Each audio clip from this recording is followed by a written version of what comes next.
Missouri Governor Mike Kehoe was in Springfield today to take part in helping children in need.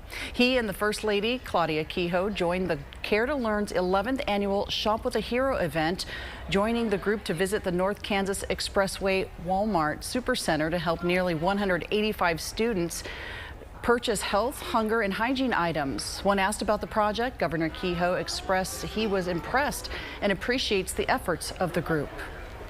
I've been familiar with Care to Learn for a couple of years. We've been down here, talked to their board members. We've seen with Dr. Lathan the impact they've had on the Springfield Public School District, and we've been impressed from the beginning, so we appreciate the efforts they do. Care to Learn is a nonprofit organization that teams up with businesses to meet children's emergent health, hunger, and hygiene needs so they are able to succeed in schools. For this event, each child was given $100 to spend on those products.